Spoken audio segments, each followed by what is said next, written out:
So now in the next minute, I'm going to take a couple seconds and let's paint an example scenario where folks like Mary with Acme Insurance and Bob, who works in facilities maintaining the Acme Insurance building, might waste a significant amount of time trying to address an issue Mary has on the second floor. So Mary calls into the system and says, "It's hot." The typical response would be to have Bob take off from facilities, jump in the elevator, travel up to the second floor, and interview Mary to determine what the symptoms of the situation are. Well, it's hot.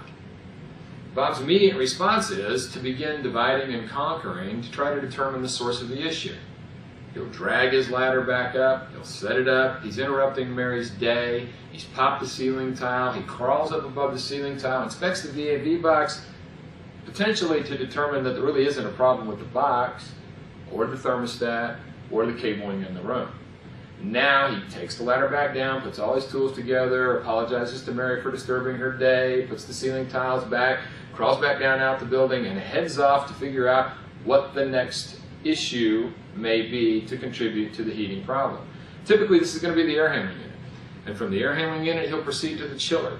And from the chiller he'll proceed to the tower if the issue seems to be systemic. But what Panoptix offers you is, with the data that we bring into the cloud, a feature called continuous diagnostics using peer level analysis.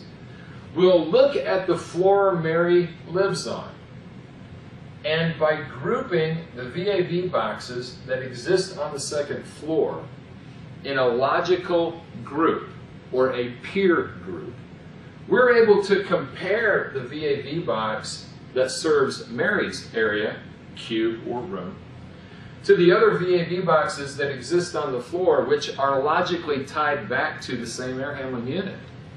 If that's the case, we're going to be able to take a look at each box and say, does the problem that exists in Mary's area, in other words, the temperature is 78 but the set point is 72, does that exist someplace else? Is it 76 and 72 over here, and 78 and 72, and 80 and 82 in different areas? Then wouldn't you be able to logically assume that the problem doesn't exist with Mary's variable air volume box, that the problem exists with the air handler that serves that floor? And if you can make that assumption, and continuous diagnostics will make that decision for you, then the message coming from Panoptix to Bob is, don't waste your time going to the floor and popping the ceiling tile and burning some of Mary's time while she sits there and watches you do that. Go to the air handling unit and begin to help determine if we have a chill water coil problem, if we have an airflow problem, a set point, or a control problem at the air handler.